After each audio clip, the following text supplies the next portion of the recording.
Welcome to the Gift of Gaming podcast, and on this week's episode, it's Marvel versus DC.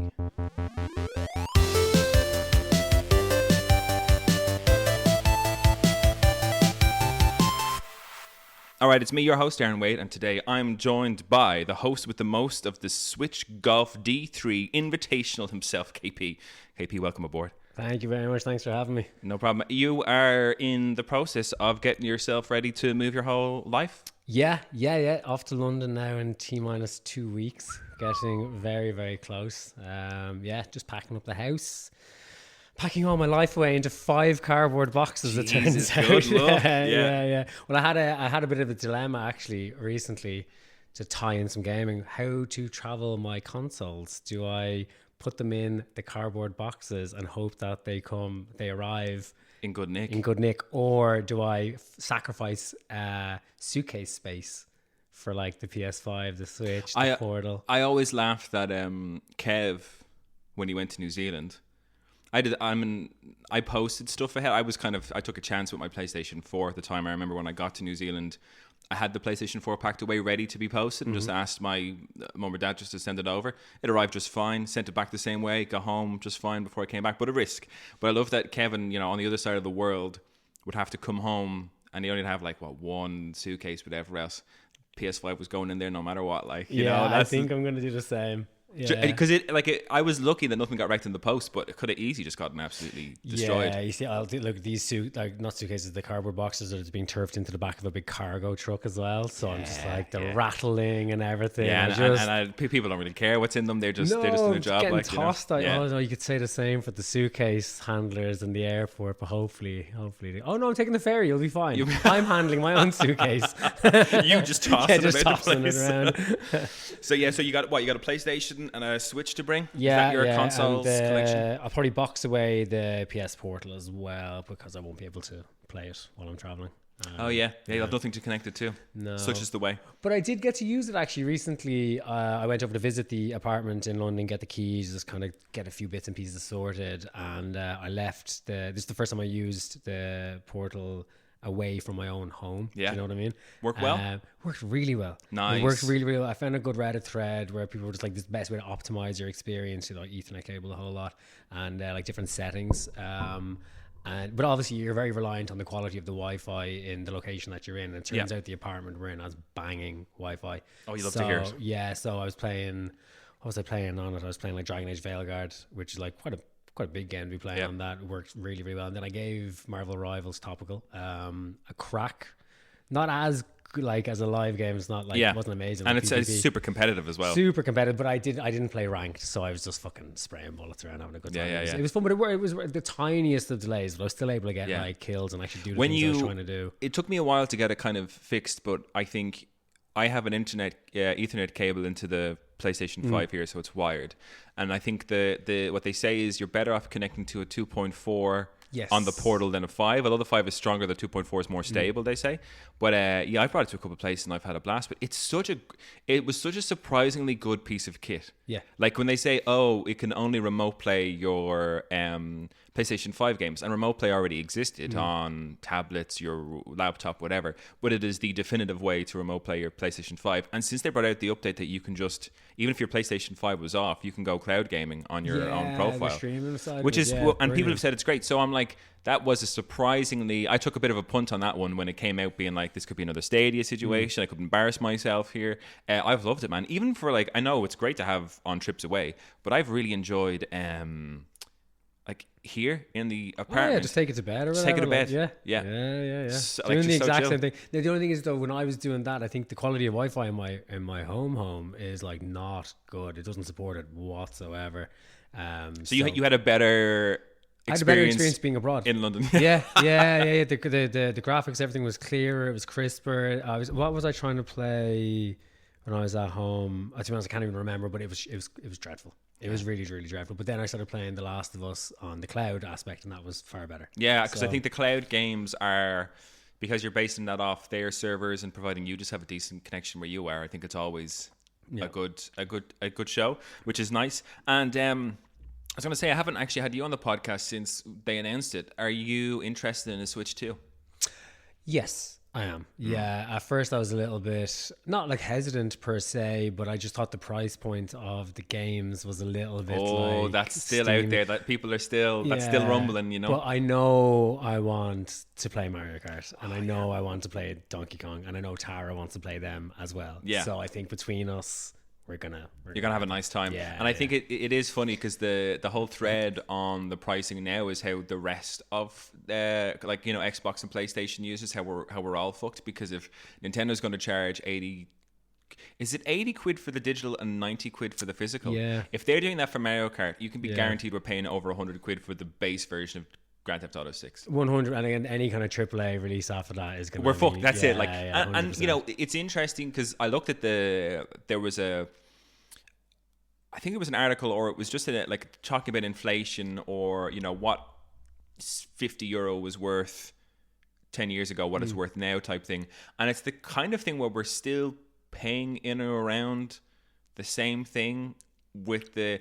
Okay. I mean, that's what they say. Yeah, it doesn't feel that way. No, to it me. still hurts, man. Asking me to pay like 90 or 80, because I'm a physical copy of, like, games that I love. I would always try to get the physical copy of. So for like the likes of Mario Kart, I'd love to. But the idea that I'm going to pay €90 for a Mario Kart game is astronomical. Like, yeah, it's a big ask, because it makes me think about it. I used to not think so much Yeah, when I was yeah. getting the game, but I really do. now I'm going to pick one between two if Yeah. the situation arises. And the interesting thing is as well is that in classic Nintendo fashion, that game's never going to go down in price. It's such a funny thing that they do. To be fair, you know, like, I was a bit like, can you respect it? Like, I don't really respect it too much, but anyway, it's what they're doing, and it does work, because like I got the Switch way after release. Like, I got it a couple of years down the line, and I still paid full price for like all the Mario games Kart and the Switch itself. I did- think the only time it came down in price is when they introduced the Switch Lite. No, The purely yeah, handheld yeah, one was like a yeah. cheaper option, but I think, you know, up until fairly recently, unless like Smith's or Curry's or wherever it was doing a sale, you were still paying the standard fucking price for, which is crazy. So yeah, I'm not looking forward to how expensive games are going to become, but No, but I do think the price of the console itself is like relatively reasonable. Like, yeah, I was kind of hoping it's 450, right? Yeah. I was hoping for the 400 mark, but given what it can do, I respect the 450. The only thing was the PlayStation 5 500. 500. That's what I paid. Yeah. Now I only have the digital version. I don't know if the. But let's say, so the cheapest version of the PlayStation 5 you could get is 50 quid more expensive than the Switch 2. Yeah. That, to me, when I say that out loud, I'm like, fuck. There's a big difference in processing power there, and like ability in there. terms of what you can play and everything. Yeah. So it's I don't know if Nintendo are just like, we need to make money back on this, or what the situation is. But it's also fucked. All the tariffs and everything like that have fucked Nintendo in Canada and America. They've like halted pre-orders. Oh really? Yeah, because they're probably going to come out with a new price based off the, like, if we're complaining about it costing $450, I think the rumors or the ripples are that over in the States, or potentially Canada, but especially in the States, you're probably going to pay close to $600 for the Switch. That's a big ask for a Switch. Big ask for Switch. And if you think that's bad, like, imagine what you'd probably pay game wise then as well. Maybe they'll be able to keep the game price as standard. I don't know. Based on the tariffs, but yeah, imagine paying, like, if you wanted the Nintendo Switch 2 and Mario Kart World over in the States, you're talking $700 for that, which was close to the cost of a PlayStation 5 Pro, you know? Yeah, Jesus. Yeah, I don't envy them. What a there time to now. be alive, Yeah. you know? Yeah, it's crazy. But we're here to talk about Marvel versus DC games. Yes, indeed. And I suppose for our listeners, KP, have you grown up a Marvel man or a DC fella? That's a good question. I would say when I was younger, the cartoons I watched were probably more Marvel. I kind of X-Men early cartoons and Spider-Man in particular. But then I was always a fan of the Batman ones as well. So I'd say I kind of split my viewing of whatever. If it was on, I was watching it. Do you know what I mean? Yeah. As a kid, it was like, if it's animated, give it to me. And in terms of games, have you... Again, like, I think there is probably more games on the Marvel side that I've played, but I think the best games that I've played are on the DC side. So I think, like, it's a funny one with, like, people always got like Marvel versus DC. I just want good content. Do you know what I mean? Yeah. So, but yeah, I think just like on the variety of games that get released, I've probably leaned more into Marvel than DC, I would say. Yeah. So for myself, I was never a DC person. I love the animated Batman TV shows. Thought they were great, Yeah. But comic book wise, I was always a Marvel guy. Never really dipped into DC at all. There was a great comic book series. Funny enough that we're doing this episode, but there was a great comic book series called Marvel versus DC, where they came together, and the middle pages, so like the middle spread was all the matchups. So it was Captain America versus Bane. Nice. Oh god, I kind of Batman probably versus, I don't know, Hawkeye, whatever the mixes were. But then you would get throughout the comic short battles, and illustrated in comic book fashion between these different bouts and stuff. And I love that, and I love that because I was like, it was cool to see Captain America fight, because all the comic books I would have read weren't so much the Avengers stuff. I was more reading the Captain America pre-Avengers, so him in World War II, Red Skull, Bucky, and all that kind of stuff. But it was cool to see him fighting different enemies that weren't the classics. But I think I was always a Marvel guy. And I think TV show-wise, I mean, the original X-Men TV show, unreal piece of work. We were blessed to get that new X-Men 97. So good. Recaptured that very, very well. Yeah, that was cool. Really enjoyed that show. But I think I was always a Marvel man. And when it came to video games, I got a massive list together of Marvel, like highly rated Marvel and DC games, and I kind of went through it, and I've definitely dipped my toe into way more Marvel games than I have DC. The first thing that I noticed is kind of what I want to start with is, game wise, there are two leading characters for Marvel, and one leading character for Marvel and one for DC. Okay. Can you guess who has the most games for Marvel superhero wise? I would say Spider-Man. Bang on. And for DC? Batman. Absolutely. Yeah. The DC side of it's quite telling with their like lack of, I suppose, trust to go with anybody games else for anyone else. When you look at the list, it's quite like, I went down, the only person there was what have I got? There's Catwoman the game, which I think was based off the movie which was not great. Then there was Superman Returns. Again, that was the movie tie-in as well. Not great. And then Green Lantern Rise of the Manhunters, which I think... other movie tie-in, yeah. And aside from that, the only ones that I can see that kind of contain anybody outside of Batman are the Injustice games that would have included, I think as well, the Motley Crue. There was in the early 2000s, there was an Aquaman game, which is... Good grief. Which is apparently, obviously not tied into any movie, because we didn't get those like Jason Momoa bits till way later.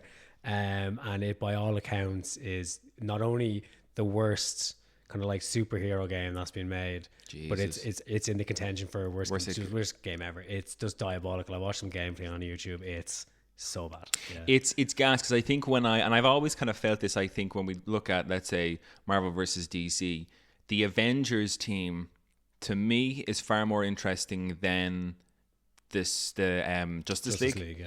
Just in terms of the characters that they have, like the Flash. I don't know how you'd make a video game about the Flash. Yeah, I was thinking that as well. Like, only if you'd like could use his powers for short bursts, but then it just kind of nerfs him as a character in general. Like, Superman's always a tough. He's impossible. Like I know they've done a few, and particularly with the movie tie-ins as well. But like, he's just too OP. Way too OP. Unless you set the game in Krypton, that's the only way. Yeah. I could see that. Outside working. of Earth, he's maybe got a decent game. But you have, just off the top of your noggin, a favorite Marvel game. We'll kick it off with Marvel, actually. Do you have a favorite Marvel video game that you've kind of played recently or from way before? I've got quite a few, but like, to give one, I suppose, a shout out that I don't think it didn't sell particularly well, but it reviewed well, was there was a Guardians of the Galaxy game from 2021. Which I think is available to it's download. On if you have the middle tier thing, when you get the game catalog, it's on that. I have it like download or saved to my library, but not downloaded just yet. The topic for this podcast, it got me like to go back and play it, basically, because I had a few other games downloaded that I wanted to jump back into, like kind of superhero ones, but I knew I loved playing Guardians of the Galaxy when it came out, so I went back and jumped back into it there, and it's an absolute banger of a game. Yeah, it just happened to not sell too well, so it doesn't really get remembered. And I think one of the things it struggled with when you're up against what was a decent trilogy of a movie, that all the characters weren't. It wasn't Chris Pratt's Star-Lord. It wasn't. No. It's its own standalone comic book, like game. Which I appreciated more than just the movie. They don't lean into the movies at all. The only thing you can change your skins. I'm playing New Game Plus, so I have all the skins and everything From the movies. Yeah. So yeah, you can make him wear the clothes, but it's still like the face and everything. It's not Chris Pratt. But as its own like story, like the narrative is absolutely excellent in the game, and it did win Best Narrative at the Game of the Year awards, but that was the dud year where It Takes Two won. Yeah. Take that with a pinch of salt, but it's still an excellent game on its own. Yeah. And I would recommend to anyone to play it, particularly if you have the subscription to download it for free. Nice. Yeah. I mean, I'm looking forward to it's kind of in my backlog, like the to-do list, but one of the games that really surprised me, and I think it's super addictive and it's just so well designed.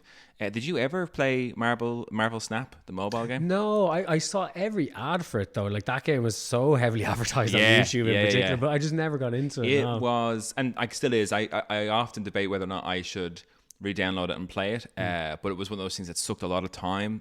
And it's kind of one of the first mobile games that I've ever sat with and said, I absolutely love this, because you can, customize your deck into your playstyle with certain characters, and they'll have various, and it literally is like, it's great in terms of the battles are a couple minutes long tops. Like when you're playing against other people, it's a real dip in and dip out type thing.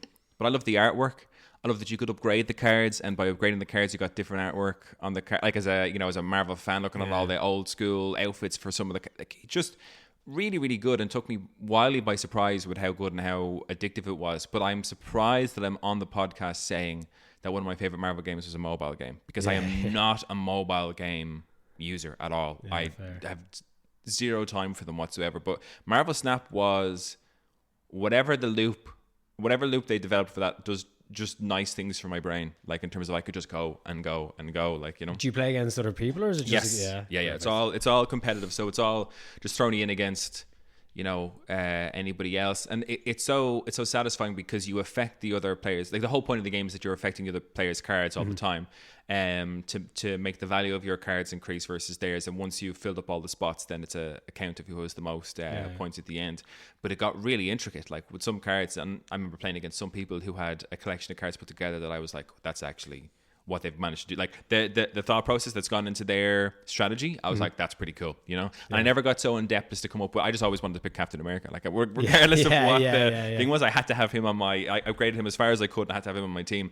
But cracking game, surprisingly so. I was just blown away by it. There's so much content out there, to be fair, that can be, it was nice to see like a mobile game be so successful as well, because I think that's one thing Marvel in general are doing that's kind of just blowing DC out of the water, is that there is such variety there for everyone to kind of play some form of superhero game that they like, whereas DC seem to be kind of pigeonholing themselves a little bit and only seem comfortable releasing content around the Bat family or Batman's kind of and anytime they have gone gone against the grain and tried to like with Suicide Squad Kill the Justice League, trying to make it a live action game or live service game, it just never seemed to work for them. They really struggle without, and Batman's a villain in it, I think. Well, a villain by their standards. They have to kill the Justice League. Who knew?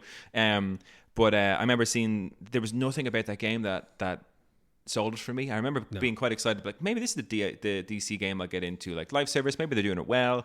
And they showed a clip of the Suicide Squad like traversing the, I would say, open world with a big area, and I was like, oof. Not for me. A massive downgrade from what you saw in like the earlier Arkham series. I know it's meant to be Arkham Universe. Yeah. And Rocksteady obviously developed it, so I think a lot of people had high hopes going into it. Even though did anyone ask for a Suicide Squad game? So it's not even, they're probably trying to capitalize on the release of the films that were like okay. But it's the best that DC had to offer at that stage, because I think everything that DC was bringing out up to that point movie wise was kind of flopping, really, wasn't it? Yeah, I think it's this whole like, again, like I just want good content. I don't really mind if it's Marvel or DC, but like Marvel in every stretch of the world for like the last 10 15 years has been blowing DC out of the water. Yeah, and don't get me wrong, Marvel's got a lot of duds of late. Like the quality has slipped definitely since, let's say, Endgame.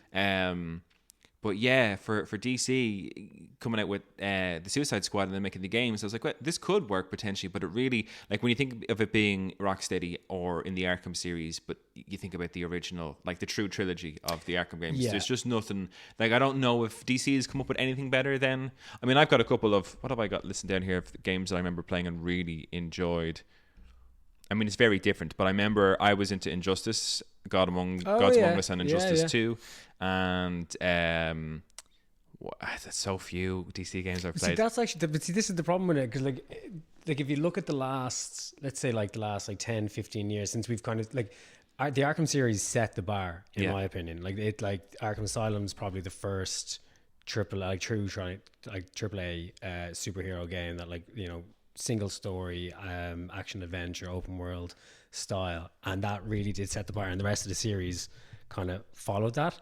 But then the last game in that series was Arkham Knight in 2015, and Rocksteady didn't make anything, or in general DC made nothing for about like nine odd years. Yeah. And in between the release of Arkham Knight and Kill the Justice League, I think there was like maybe like two. There was the Injustice games, Injustice 2, yeah, but we're very different. There was that Gotham Knights game, which was so. Oh my god! Which, like, when there was a great comparison that I remember. I can't remember which YouTuber did it, but I watched part of it, and they stood Batman in from Arkham Knight was the last one, was it? Yeah. They had him standing on the pier in Gotham City at the water, and the graphics, like for a game that was 2015, looked phenomenal. Yeah. And then they had Gotham Knights, and they had whoever they were playing as in that standing. I think it was Batwoman. I think I've seen the same in the same area in Gotham City, and it looked so trash. Like, and really it's weird bad. because, don't get me wrong, the graphics in some ways in Gotham Knights are superior to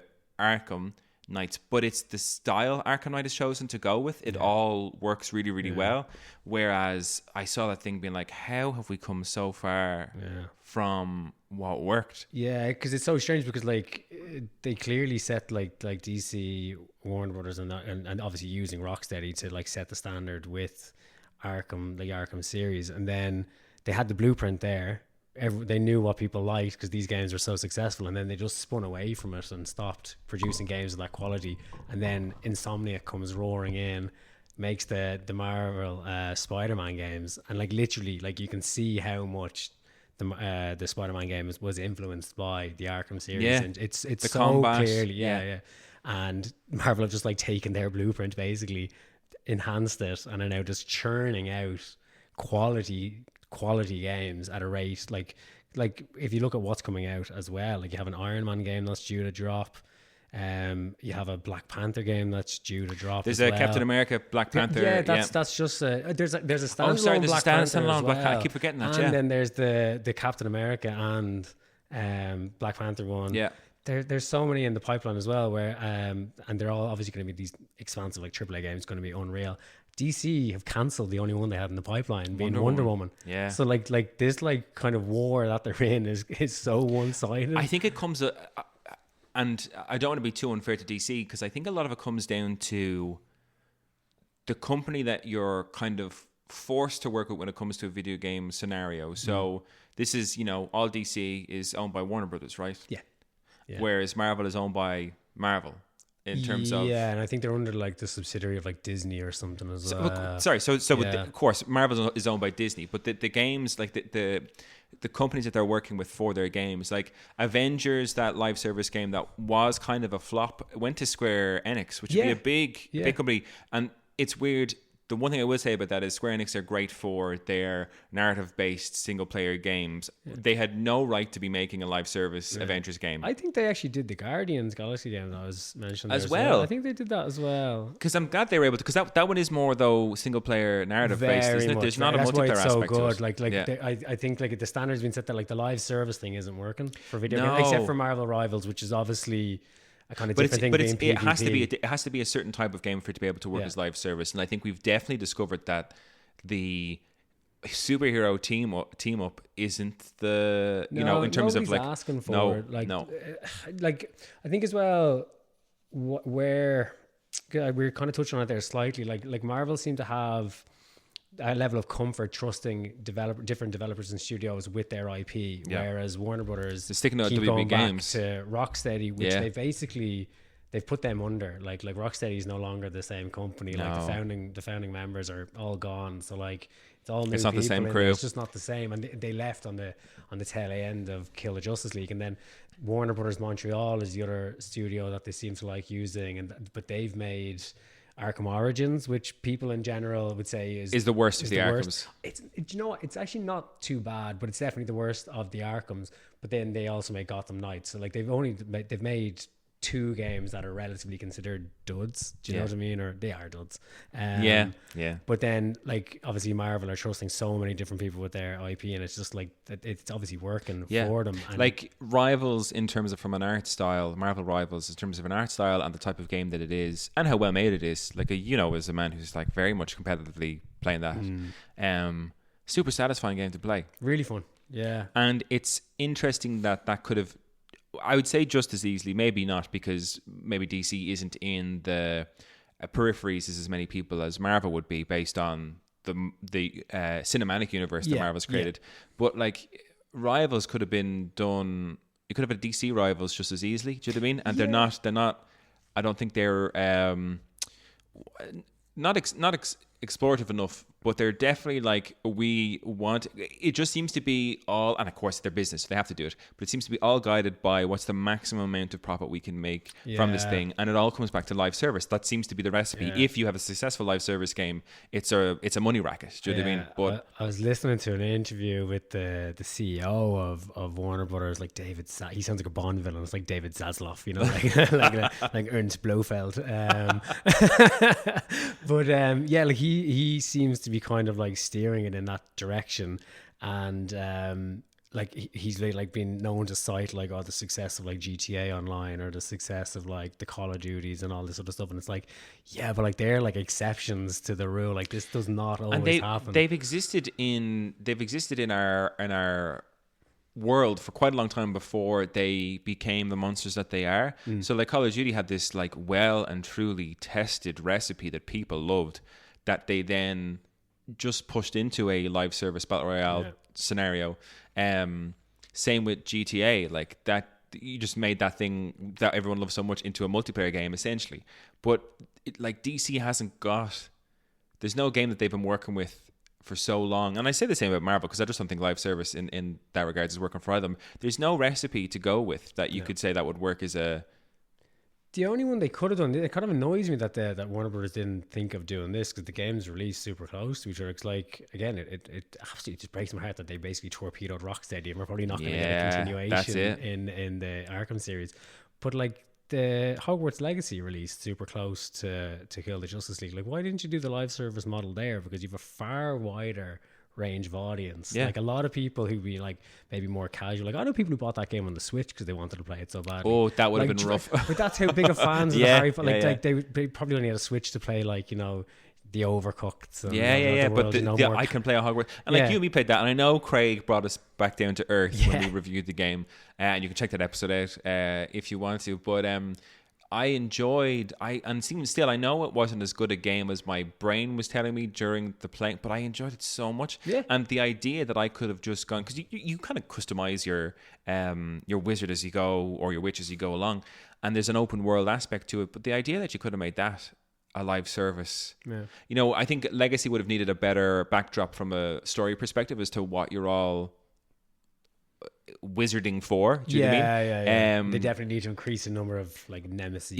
But as an IP for a live service, it would have worked way better than the likes of the Suicide Squad. It would have sold really, really well. And like the live service aspect of it would have definitely dropped off. Like, there's no doubt about it. People wouldn't have kept coming back to it, because like I don't know why your man David Zaslav, like, he seems to think that model is going to work for them, but there's no proof in the pudding. Sony, and I think it is that if you can make gold your set, and like if you look at the Fortnites, the GTAs, like those games have cracked it, and like the thing about them all is that I'd say they're brilliant fun, they're well made, and it's making those companies an absolute bomb. And I think everybody's looking at all the other companies are looking at that and saying, that's what I want. Yeah. But you can't just say I'm making a live service game. There has to be there needs to be a better concept out there for those. Because Sony has come out and said, I mean, we covered it before. I don't know if you remember Concord, which is kind of like a Guardians of the Galaxy knockoff kind of group. I don't think so. But Concord was brought out, Sony did it, and they were like, live service game, here we go. It's called Concord. And it was essentially a rip of Guardians of the Galaxy in terms of the team all had aspects of the Guardians of the Galaxy team in them. Okay. But they were putting so much effort into this live service game that they were like, every month we will release because there's a story throughout this whole thing. They were going to release a new episode, like animated episode of what the characters are doing and leading into the next season or whatever it might have been, which was a huge amount of work. But I was like, you guys need to get off that horse and make sure the fucking game that you're making is good fun, like that people actually want to play it. And it lasted a month, and not only did they stop putting money into the idea of making battle passes, they canned the game. They pulled it from everywhere. Not ideal. Now people are looking, like I've seen pictures up on Reddit of people finding physical copies of Concord out in the wild, being like, if I hold on to this, will it be worth a huge game. Yeah. I'm back because with it's gone. that. You can't, like, I didn't download Concord before, so I can't download it now. Like, it doesn't exist in the, and they spent millions, tens if not hundreds, definitely tens of millions making this game. And that's what I mean. This whole chasing the dragon for a live service game, like, you guys are going to just bankrupt yourselves doing that. I do think if they try to adopt what Marvel Rivals has done, that's the way to go. Like, PvP is clearly what people are asking for, because it's so spontaneous, and like releasing a new season, new characters every couple of months, and competitive. And as Yeah. you said, like, the costumes, I think that's the part of the superhero genre that people are really into. I think when you talk about like the simplicity of Marvel Rivals, that it's just a competitive PvP, but like, but I can make the character who I play as look like Chris Pratt's Star-Lord, or I can, and it's the thing as well, like, I was quite disappointed with Captain America skins, and I'm still disappointed with the Captain America skins that have come out. Like, none of them have been, I'm waiting for the Winter Soldier version of them, that kind of stuff. But like, that's what you want. Like, that's what you should be doing if you want to do this constant, like, live service. This idea of, and I really was hoping it would work when they brought out the Squaresoft's Avengers, or Square Enix's Avengers. Because to me, the idea of there being like a big old overarching narrative that you're all playing for, and you hop onto a team of like 3 or 4 of you all playing as the superheroes. I mean, maybe just make that like a normal start to finish game, and don't have it as a live just have service. it as a co-op, like the Guardians of the Galaxy, but make this a 4-player co-op thing, and get your money that way. But the idea, and that's the thing as well, you waste so much money, and so many IPs just go away then when you fail them, and if you scrap them like that. But yeah, such a pity. But speaking of, because we kind of went on a bit of a tangent there, but we were talking about Spider-Man, and it's interesting to me. I think there's certain superheroes in the world, be it DC or Marvel, who translate incredibly well into gameplay. And Spider-Man is a swinging superhero when you're given an open world kind of map, like, is it New York that Spider-Man's in? Yeah. It works perfectly. Yeah. Unbelievable It fun. works absolutely perfectly. And it's New York to a T. I think I've said this before, but like, that game is, like, it's mapped New York literally perfectly. Like, I've walked around New York a bit. I spent a bit of time there, and I've gone to lesser known areas, let's say, like not like your Times Squares, but like streets that I've walked, and like, it's them, like, it's properly them. Like the pubs mightn't have the same signs, of course, but like the numbers of buildings, the shape, sizes, everything, like, it is New York. It's an amazing job that was done there. Yeah, and I just, like you said, it's taken what worked the most with the DC games in terms of Batman, the Arkham series. The combat's fun. And it's just that, like, I can't believe that, because Marvel Spider-Man came out, the first one, before the Suicide Squad, right? Yeah, that was 2018. The first one came out. So you look at that and you kind of say to yourself, here's what works. Yeah. But we're going to go off and do something entirely. And I would say, the Marvel's idea with the Avengers was completely off key as well. It was like, yes, that might, maybe if your loop is so well designed, maybe something like the Marvel Avengers as a team up thing could work as a live service, but they just don't, and they haven't, and they won't. I don't think. I can't imagine a team up thing like that going through a big narrative. I can't imagine them having enough to be able to constantly bring out to keep people on board. Like, I probably would have gotten that Avengers game, finished the initial story, Yeah. and said, that's kind of all I need of that. That's what I did. I finished the story. The story was fun. Like it was. Like I know the game, like when you look back at it, it probably wasn't received as well as expected. But I don't think it was like the biggest disappointment ever. No, either. but I think from Square Enix's point of view, I think it was a flop. So me and Craig, as massive, and Kev, as massive Final Fantasy fans, were quite worried when Square Enix brought out their reports, because just before or just after Final Fantasy VII Remake came out, we knew that like the budget for that was unlimited almost in terms of what they put into it. And we were very happy waiting for Final Fantasy VII Remake. And then Square Enix came out and made Avengers, and it flopped for them, and it cost them a lot of money. And we were like, shit, is that going to affect Rebirth when it comes out? So I know Square Enix was like, this has cost us tens of millions. Like they didn't make a profit from Avengers at all, like not even close. So I think it cost them a lot of money. But that's what I mean. It's a risk you take when you're trying to do, because I wonder how much more expensive it is to maintain a live service game than it is to just create a start to finish and see where you go. I suppose you've got the staff already there, and you're probably just like patching bits in as you go. Like, so it's probably way cheaper in the long run for them. I suppose that's probably why Warner Brothers are trying to go that way. Probably save a buck, you know.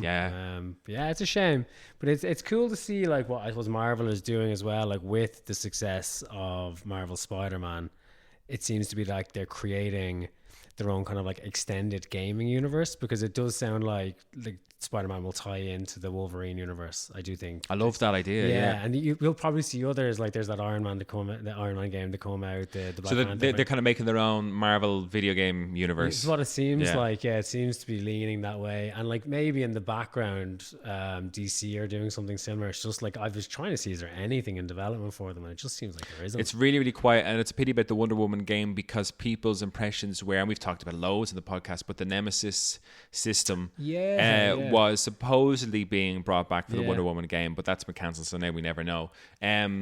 But on that, in terms of things coming out, and not that we'll get into movies for too long, but do you think this new James Gunn Superman that seems to be a bit more colourful, and we might be stepping away from the Zack Snyder grim DCU, do you think it can get a reboot, or do you think DC's kind of left it bad?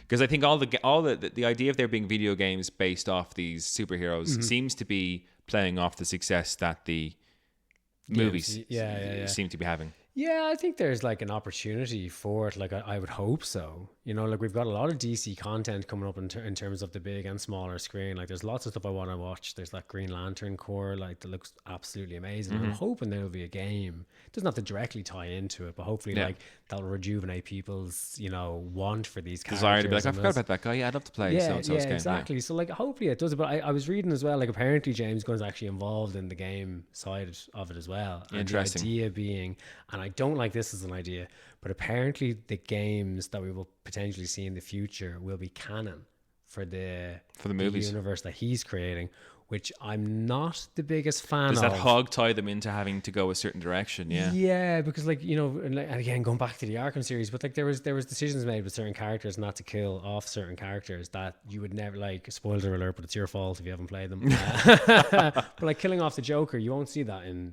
James Gunn's universe. I would doubt, because like he's such important character. People love to see him, so they'll keep him alive in it. So like you could be playing a game with him in it as the villain. There's nothing on the line here. He will survive. He'll still survive. Yeah, it's a good point actually. I'm not the biggest fan of if that's what they choose to do. And like James Gunn can make an amazing movie. I'm sure can make amazing TV.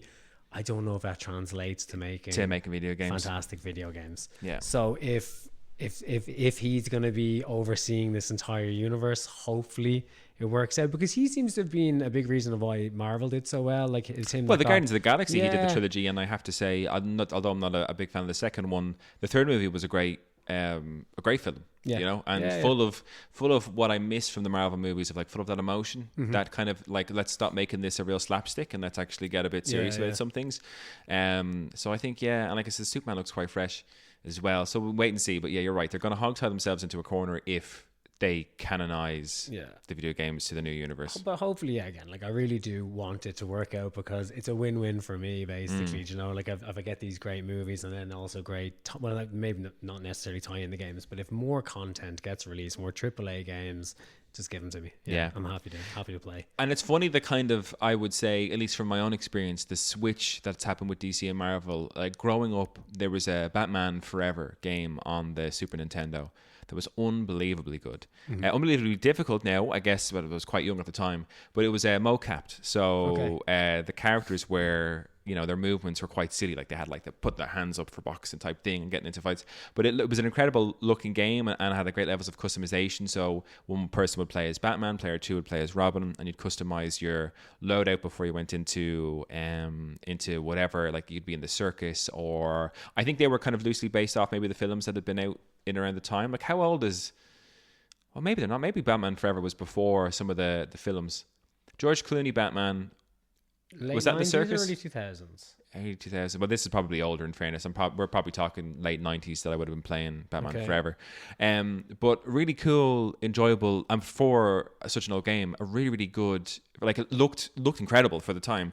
Whereas I think of there's, what was I think I have the name here, the really old Marvel game that we played on the Super Nintendo as well. Captain America and the Avengers Arcade was an old one that I played, and I think it was up to like two people, and you could choose Captain America, Iron Man, Hawkeye, and was it maybe Cyclops? No, probably not Cyclops as Avengers, but it was like the kind of like 2D side scroller. Yeah, it was a 2D side scroller one. It was great fun, but like that was all I got from Marvel at the time. Whereas the DC games, even from then, were serious, like big contenders and quite difficult, but like graphically looked amazing. And I think it's kind of done a bit of a flip flop that the quality has changed over time. But I think talking from my youth, those were two incredibly good games. And I'm just looking at the list here just to kind of.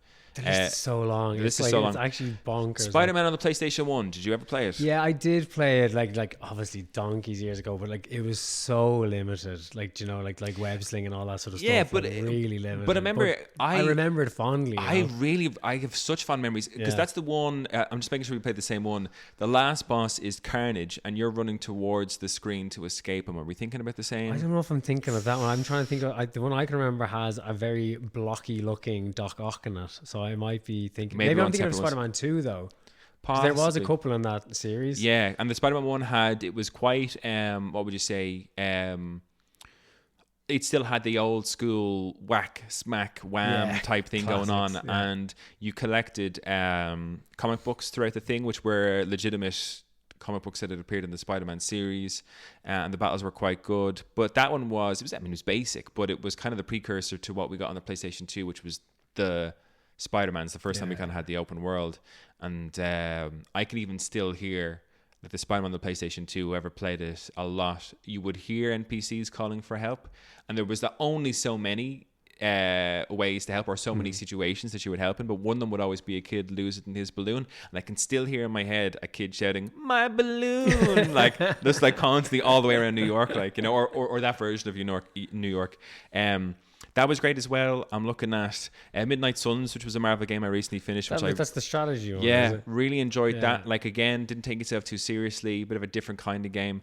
And then looking through this old list as well, I see Ultimate Alliance. Did you ever play any of the Marvel Ultimate Alliance games? No, I didn't, but I know I've only heard good things They're as well. Fucking unbelievable. Yeah. Me and my two brothers played, because it was a 4-player, up to 4 people. We played that game. Marvel Ultimate Alliance 2 was kind of the one that we would have played to death, but there were so many characters available, like Wolverine, Captain America, like rather than it being an Avengers team or an X-Men team, that was kind of everybody. But I would have played as Captain America, my brother would have played as Iron Man, my oldest brother would have played as Iron Man, and my middle brother was a Wolverine player. But there was great combos between certain characters. So, and I think it was put into the Avengers movie that we had. I don't know if you remember in the Avengers movie where they're fighting at the bridge, and it does that kind of where the camera follows everybody fighting through New York, so you get a glimpse of what everybody's doing at the one. It's a great like pan, but it follows Iron Man, and he lands with Captain America, and Captain America holds the shield up, and Iron Man shoots it, and the ricochet Captain America directs at all the enemies. That was a move from Ultimate Alliance. Like, well, probably would have happened in the comics, I'm sure. Yeah. But it was a special move that you had between these two characters in Ultimate Alliance. But it was it was just a beat 'em up. You just go through these 3D maps. You're starting A to B, and you're just using your abilities to beat random NPCs and then the occasional boss here and there. Fucking unbelievable fun. That's what I like a lot about the earlier games that I can remember playing. Like particularly, I think like in the noughties, there was just a huge amount of movie tie-in games because there wasn't the MCU had started, but we were starting to get a lot of superhero movies. Like there was that early Daredevil film. Oh yeah. Or was the Punisher, the Punisher, all these ones. They were all getting games along with them as well. Like Blade as well. Wesley Snipes. They had a couple tie-ins as well. And like when you go back and like I was looking at some of the gameplay. Obviously, you have to take that with a pinch of salt. It's like 2 decades old. Yeah. But it's just so simplistic, is what it is. You're playing as a character, you're like, and you're just going around baiting the head of everyone. And it played at the time. It played well. It was so good. But for the movie tie-in games, because there's a real sometimes the movie. Or oftentimes the movie I always felt was better than the game. Yes. If that makes sense. But the game tended, and one example I can think of is this, was that my brother got me as a PlayStation 3 game, Captain America Super Soldier. That was all right, I think. Which was based off of, the whole thing was, it was during World War II, of course, and you're trying to take down Zola's lab.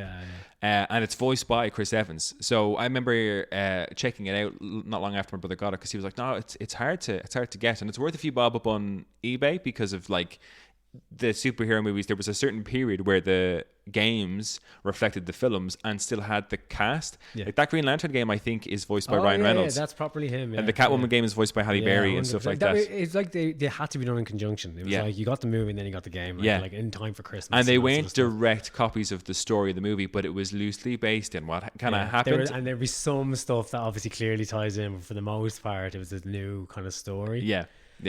And I loved them. They were great. Did you ever get to play the X-Men Origins Wolverine one? No, this is on the list here. I didn't play the Wolverine one because that one was. I've got X-Men Destiny and I have X-Men Legends, which I did play. And there's X-Men Legends 2 Rise of the Apocalypse. Is there any of those ones that you're talking? Oh, X-Men Origins Wolverine. I see it there. 2009. Yeah, I see it there. That was based off of the Hugh Jackman film, and this is one of the rare occasions where the game is so much better than the movie. Yeah, Wolverine Origins is not a great movie. But the game's actually deadly. It's like the game's actually properly good. It's like it's very much on rails. Like it's like quite level based, but like it's an absolute brawler. I'm pretty sure it was rated 18s if memory serves correctly. Very violent game, way ahead of its time. And I think the X-Men Legends games, which is the one that the Origins Wolverine one fell into, I think, were they? Oh no, sorry. X-Men Origins Wolverine is totally different than the X-Men Legends games, but the Legends ones are precursors to Ultimate Alliance, I think. Yes. But it was great, as you said, to get an 18s kind of superhero game was rare. Yeah, and it fairly follows the story of the movie, and it does that fine. But then it just expands on it. Loads of the levels have nothing to do with the movie whatsoever. Yeah. They're brilliant. They're absolutely brilliant. It would be one of the few I would say is worth going back and playing, because it would be clunky enough to today's standard, but it's still played really, really, really well. Yeah. So well worth a look. I think two of my favorite crossovers is one from DC and one from Marvel that I love, and I'll mention the two of them now. But Marvel versus Capcom 2, New 100%. Age of Heroes. And then, did you ever play the I'm just going to get the correct name, Mortal Kombat versus DC Universe, which is basically like both of them were, I mean, the Marvel versus Capcom 2 was like a brand new brawler, but because Injustice and Mortal Kombat were so similar in style, that was an obvious crossover. Both of them are great. Yeah, I think they really hold up, and it's fun to see those crossovers come into existence. But I think to this day, like Marvel vs. Capcom 2 is so highly rated. It's huge, and it was only it disappeared off.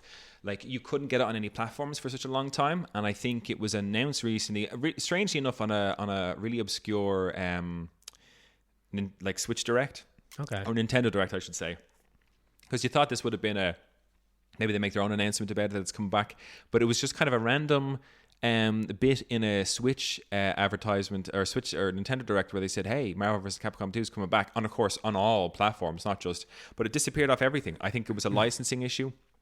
And it disappeared, you couldn't play it, but we still had it on our PlayStation 3, which, as you said, it was so good that even now in the PlayStation 5 era, me and my brother would often put the PlayStation 3 back in to give that a bit of a whack. Like, yeah, nice that you have that. That's pretty cool. Yeah. And still, it's like the PlayStation 3's gas because it's a hulking piece of equipment. Like, do you know what I mean? Yeah. So plugging that in is gas. But Marvel vs. Capcom was great. I think my team, because you have 3 characters per your team, and I think mine was Captain America, Wolverine, and did I have Ryu? Possibly. I think I had a Capcom nice. character in Mix there. it up. You wouldn't go all for one. Well, I mean, sometimes I looked at my team and be like, this isn't right. Like, it's like Marvel versus Capcom. But it was cool. They had such a mix and such a great variety of Capcom characters as well in it. But that was a fantastic game. But also, like, the Injustice games are probably in more recent times the only, since the Arkham games, that actually put a bit of time into. I'd be quite into the fighting games, in fairness. I would say since the Arkham days, the Injustice 2 is probably the best game that's been released on. They're most successful, yeah, for sure. And I think there was an Arkham VR game on the MetaQuest 3. The VR apparently is quite good.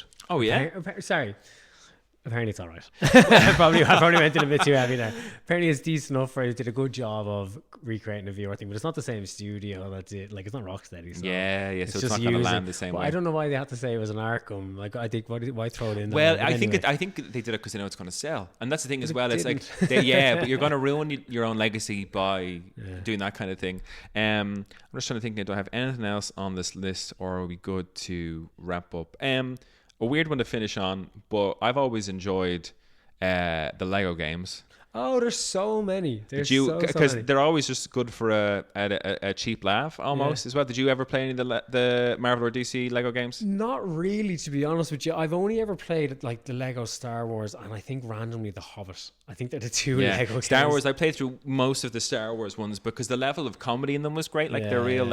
But I think the ones that I touched on was Lego Batman, DC superheroes, and then what's the Lego? Is it Lego Avengers? Oh, Lego Marvel superheroes.